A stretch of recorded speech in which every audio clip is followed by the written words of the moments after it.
So thank you for everybody joining. This is our final community of practice for the 3-year Health Innovation Network Polypharmacy programme. So I'm going to run through the programme update and impact.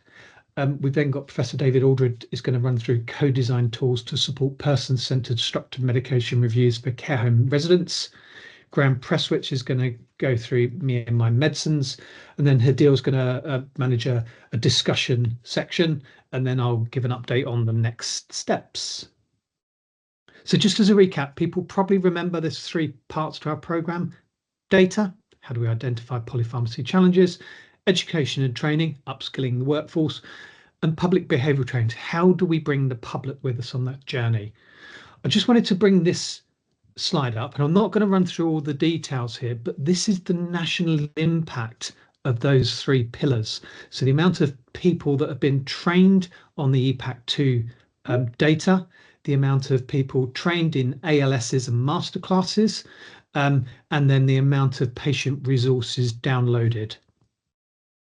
In terms of local delivery, we've really focused on a partnership. So we've worked very closely with our secondary care and primary care colleagues, predominantly through the ICBs. We've been participating in a number of task and finish groups across ICBs, and it really has been a great partnership approach. And we've made sure we've also included patient reps on that journey. And it's great to see David here representing the academia side of things today, and Graham Prestwich as the innovator in terms of Me and My Medicine. In terms of our local impact for the data, we've got some great data now that we're being able to demonstrate where people have used EPAC2 data to change practice. So we've got a case study here that we can share around anticholinergic burden and how an individual pharmacist reduced the number of patients with a higher anticholinergic burden score. In terms of the training, collectively, we've trained over 1,500 people across Yorkshire and Humber. That's through our local masterclasses, the national masterclasses, and other events that we've held. So it's been fantastic to get such broad support across all of our partners. In terms of training, the previous masterclasses are all available. We've got one final masterclass coming up next month. I'll get Graham to put the details in the chat. Please do sign up for that. That's top tips on managing anticholinergic burden. But all of these recordings are available via our website, and I'll share the details shortly. People may have seen we've got 2 videos that we've created on structured medication reviews. One is aimed at patients to sort of show the benefits to them and how they can prepare for a structured medication review, and the others for the clinical teams to really show what good looks like and get the broader teams, our administrative colleagues, etc., to understand the importance of structured medication review. The videos have had over 1,500 views, and we only launched them in September, so that's fantastic. So we'd keep encouraging people to use these and share them with patients. I'm going to stop there and stop sharing my screen, and I'm going to hand over to David. Do you want to share your slides, and I'll tell you if I can see them, David? We'll take questions when we get to the discussion section, if that's okay with everybody. Great, they're just coming up.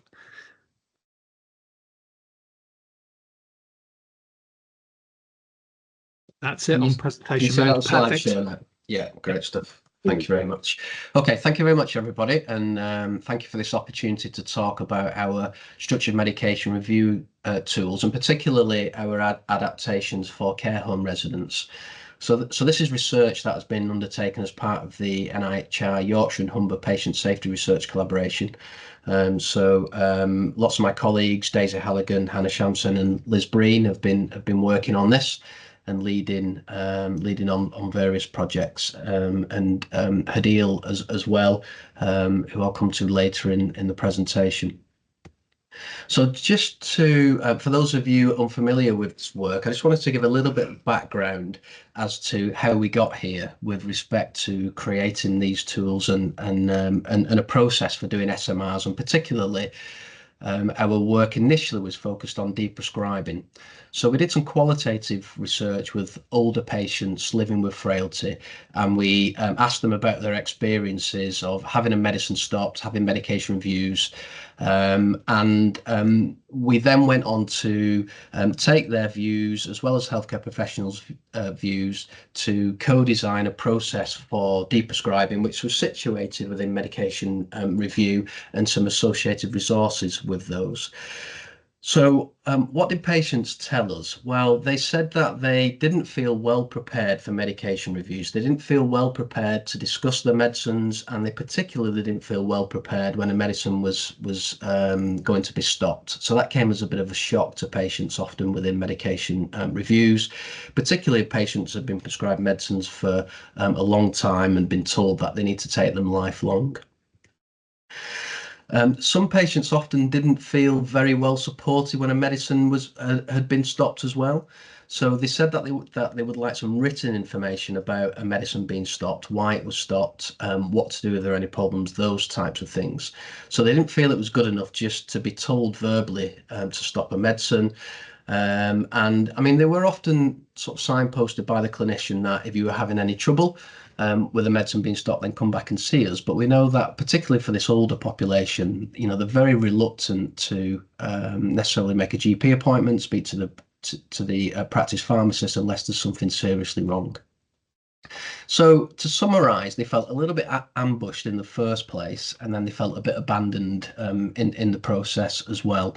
So we wanted to design a process and some resources that would really help to prepare patients for medication review and also to support them, particularly when a medicine was being stopped. So hopefully most of this audience or some of you will be aware of our materials in relation to medication reviews. So we developed an invite letter, which is straightforward. It basically explains to patients what a medication review is, why it's being done, what the purpose is, and importantly, gives them some questions for them to think about before the medication review. And this really helps the quality of reviews, helps it to be patient-centred, and gives a real focus.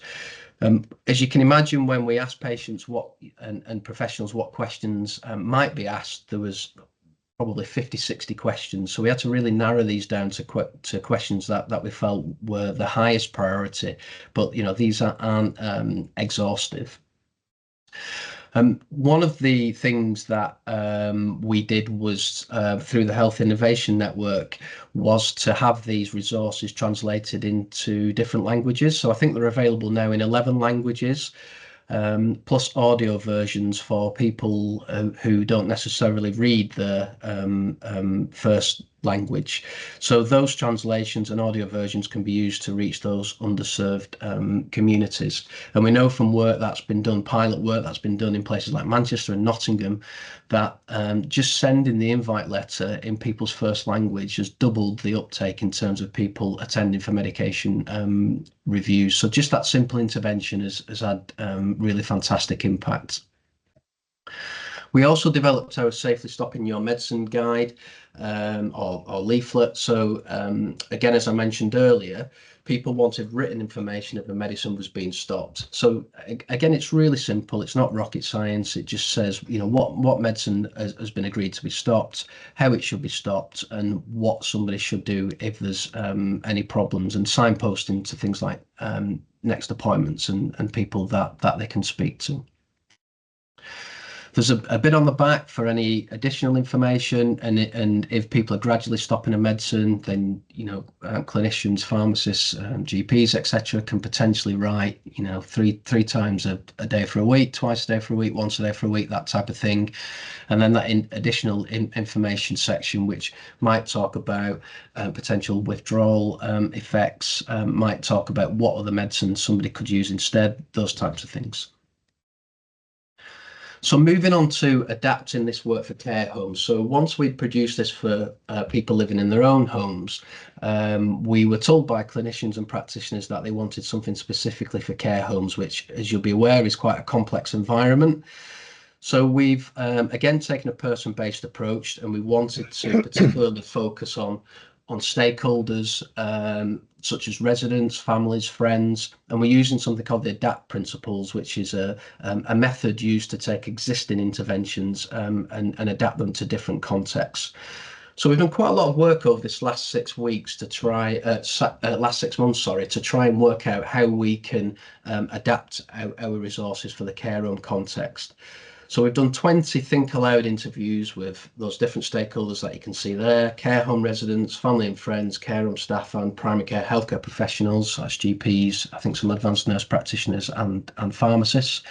And we asked them to talk to us about how they did medication reviews or how they experienced them, and also to look at our leaflets and documents and to say how they could be potentially adapted for care home residents. Once we've done that, we've then, just before Christmas and after Christmas, we've done a series of co-design workshops. So we had care home staff and healthcare professionals in one group and relatives and friends in separate groups.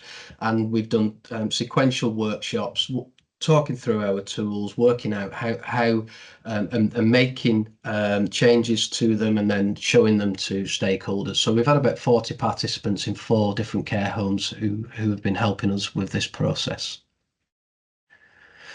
These are some, we've found lots of things, but we've tried to summarise some of the real key findings. As people will be aware, there's significant variation in terms of what SMRs are being done, how they're being done, both from a healthcare professional perspective, but also from the care home's perspective, and the extent that residents and relatives are involved in SMRs, and the extent that they want to be involved. So I'll come on to that later with our resources. People felt that our resources would potentially be useful in facilitating more meaningful involvement, but they needed to be tailored to those different stakeholders. Unsurprisingly, people felt that the resident materials needed to be simplified, both in terms of language and design. So our existing materials were potentially too complicated for older people living in care homes. And there was also the strong suggestion from multiple stakeholders that to capture input from residents, relatives and care home staff, there needed to be space there for notes and for people to be able to write about medicines, any problems, side effects, things that people were concerned about. And I think one of the great things about this process has been that consensus building. So that's all the stakeholders that we've worked to expressed a real strong desire to work collaboratively, with care home staff, with healthcare professionals, with residents and their relatives and friends, and perhaps creating SMR champions in particular nursing and residential homes. So this is what we've come up with so far, or what I should say is this is what the healthcare professionals working and care home staff and residents and relatives have. So they said that our invite letter we need 2 versions of that. A letter for residents, which is very much simplified. We appreciate that probably 80% of people in care homes lack capacity and wouldn't be able to engage or read this letter, but there's a significant minority who shouldn't be overlooked. So we've got a resident letter, and we've got space there for residents, relatives, care home staff to write about medicines which could feed into the medication review, make it higher quality and more focused for the healthcare professional. And also an invite letter or an information letter for residents and relatives and their friends. So that would probably sit within the care home welcome pack. So when care home residents are newly admitted to care homes, there's a welcome pack, and that information document can be in there, again, telling what a structured medication review is, what the role is of various people, and importantly, to what extent relatives want to be involved.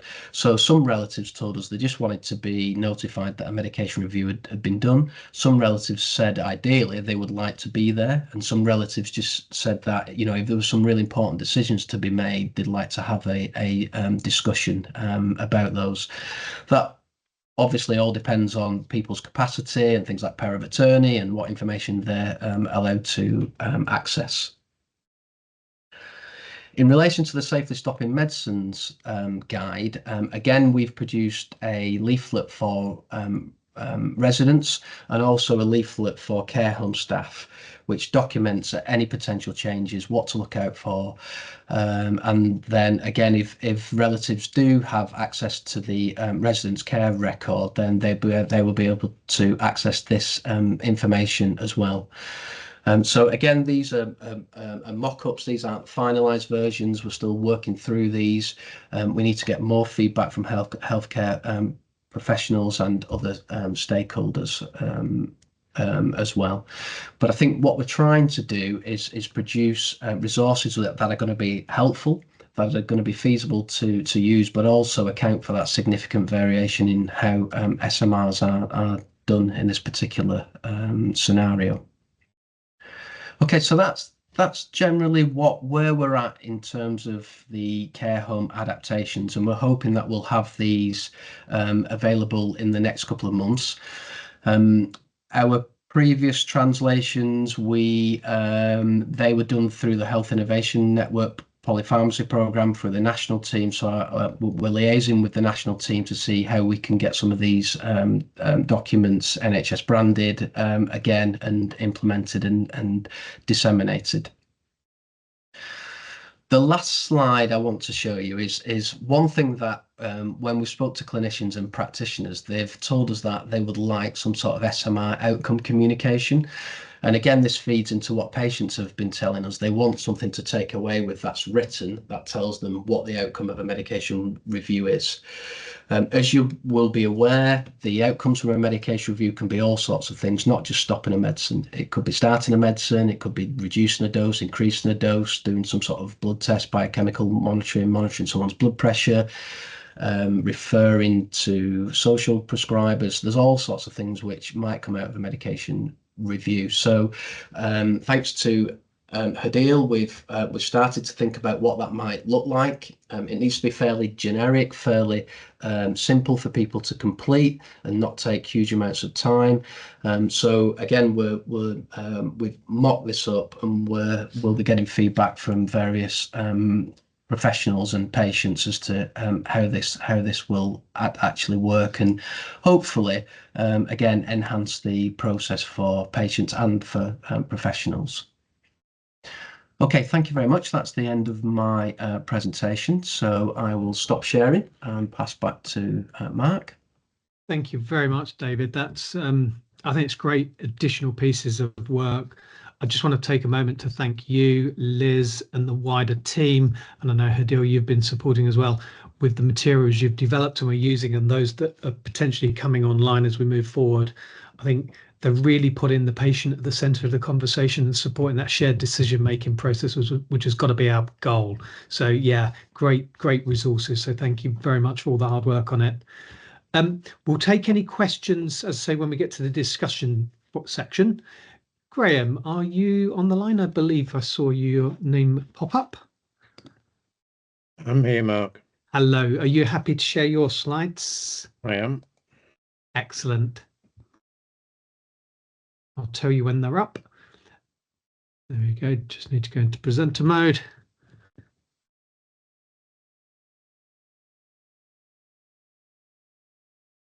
That's all good. Thank you, Graham. Fabulous. Good morning, or should I say good afternoon, everyone. And thank you very much, Mark, for inviting me along to share my my rather personal story, the patient story, if you like. I want to take you back to 2012, 2013. I was the new boy on the Leeds Area Prescribing Committee as the patient. I landed and was interested to see and hear conversations about medicines. Medicines are, of course, absolutely crucial to the way the National Health Service works. They prevent and manage conditions. They are the backbone of interventions. But sadly and widely recognised then and for many years that then medicines are not used quite as well as intended. So it seems a great topic to work on to make a difference. And it was there that I started thinking about things. I was really lucky and very fortunate to be involved in a workshop back in 2013, which was looking at some of the issues relating to the use of medicines, involving a great many people. I think there were over 70 people there, And it's interesting that what arose from that was the need to improve the quality of service provision, especially around relationship development and people skills. In other words, how to involve me and the other 65 million of us as patients in the safer and more effective use of our medicines. Now then, we are part of the system. There's no doubt about it that we do a lot of the donkey work when it comes to looking after ourselves. We spend a huge number of hours looking after things on our own or with family and carers, and we seek help from the system from time to time. And each of those yellow ovals represents an opportunity for a conversation, discussion, things to change, things to be improved, or as Mark and David have already said, sometimes stopping medicines, sometimes starting.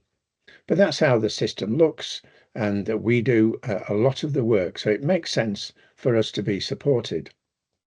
But of course, the system spends the money slightly differently in terms of the workload, and that we get a lot of work without that much support. So it seemed a good place to start thinking about how can people be better supported to use their medicines more effectively. So as a lay member of the Leeds Area Prescribing Committee, produced an easy read version of a project to go and seek people's views from across different groups, mainly in the city of Leeds, using cheap and cheerful methods to be able to have a conversation with what amounted to over 60 people about their experience of medicines. And that led to some interesting findings, and importantly informed by this whole notion that patients see things, the same thing, from a different angle, therefore they see things differently. And we are not wrong, we are just different. And it's that different view that is valuable in the use of medicines. And that was all gathered up, put together, and became the Medicines Communication Charter. A few headlines about how to help me get more involved in that conversation. And interestingly enough, just listening to the conversation now, the bottom line, probably can't read it on that poster, is if you wish, I can write things down for you. And that was the sort of sign off from the Me and My Medicines Communication Charter. The aim was for people to feel confident about issues. Health professionals can help with advice and use their coaching skills to help to get people to a good place. And when these two perspectives work together, we get an excellent outcome. So patients identified the problems of unresolved issues, focus groups identified what was important, and patients in partnership are part of the solution. So in my outcomes thinking, if we've got an innovation multiplied by the number of people who are adopting that innovation, multiplied by effective communications, we are much more likely to make a real big difference to patient outcomes. And it's that theme back in 2013, 14, 15 that's carried through today. Bear in mind, please, that patients, we're not all ready to make big changes all at the same time. And we have our sort of moments. We have our funny ways. And it's important to try and meet me where I am in terms of that willingness to change. And willingness to change is an interesting part of the skills of the consultation, and picking the moment with me when we can make the most progress. A bit too soon and I'm not quite ready, or too late and an opportunity missed. Just an interesting dimension to add to that. So on terms of my journey, I would like to thank all those people who helped to get Me and My Medicines to where it is. But where is Me and My Medicines? Well, following the National Over-Prescribing Review, there was a lot of work put in place to try and improve various elements of prescribing and the use of medicines. And one of those was the Polypharmacy program. It had 3 pillars, as Mark has alluded to in his introduction, and one of those was public behaviour change. It was in that section that Me and My Medicines was tried, various tests were done, testing sites were tried out, and the feedback was very positive about the fact that that would help people make the most or better of a conversation about their treatment. So where have we got to with it? Well, if you are really stuck for something to listen to, the patient is the project manager is one of the episodes of the Oral Apothecary, which I quite enjoyed doing. Might make an interesting listen if you get a few minutes. West Yorkshire Partnership did a piece on Me and My Medicines a little while ago. That's available on the West Yorkshire ICB website, talking again about some of the background to Me and My Medicines and how it can be used. Beverly was one of the patients involved and tells her story about how Me and My Medicines helped to improve things for her, principally her arthritis care and other ailments that she has.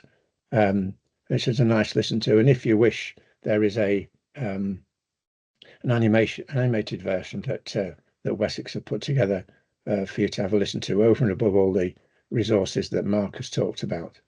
And the network as a whole has been producing these resources in various languages, and that is all bundled up in that link there. So you can have the slides, and that points you to lots and lots of extra information. And finally, the specialist pharmacy service have also included Me and My Medicines. So I think we've come a long way in 10 years in terms of recognition and acceptance of a very simple patient-led model that helps to improve that conversation, that relationship between the prescriber, the dispenser, and the patient, such that we get a better outcome for all concerned. Now then, don't leave it too late. There is a rush, there is a keenness to do this, so you have to perhaps form a more orderly queue for some things, but the interest is there. And I'll leave it with you that this is not difficult. This is not rocket science. It's just those common ways we work together, those common feelings between people, or if you like, between a young lad and his dog. It's not tough. It's straightforward stuff. Thank you. Graham, thank you very much for the presentation, and more importantly, thank you for all the work you've done to develop and get Me and My Meds where it is. It's quite a journey you've been on, and seeing the impact that the program has had with it is fantastic. So thank you for that.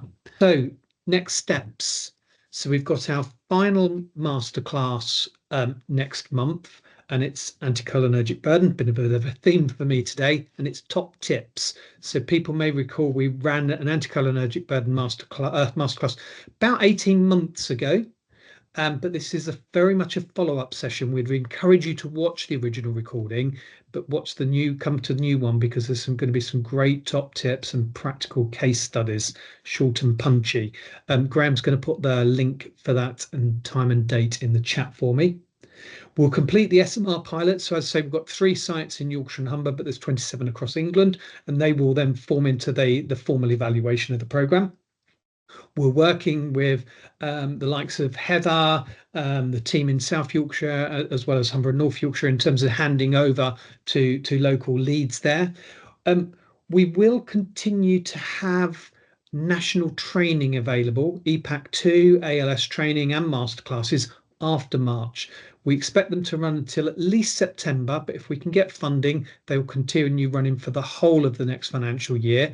So we'll make sure that Yorkshire and Humber continue to push these training resources out to all stakeholders across the patch. And we've now got a website where we put all of the resources, so all of the recordings, the videos that Liz was kindly mentioning that Hidil and the patients starred in, so they'll continue to be available, and would encourage your use. In terms of the resources, we're working with South Yorkshire and West Yorkshire in terms of getting them uploaded across all of their clinical systems to make it easier to access them, which would be really good. I'm going to pause there just to see if there's any questions.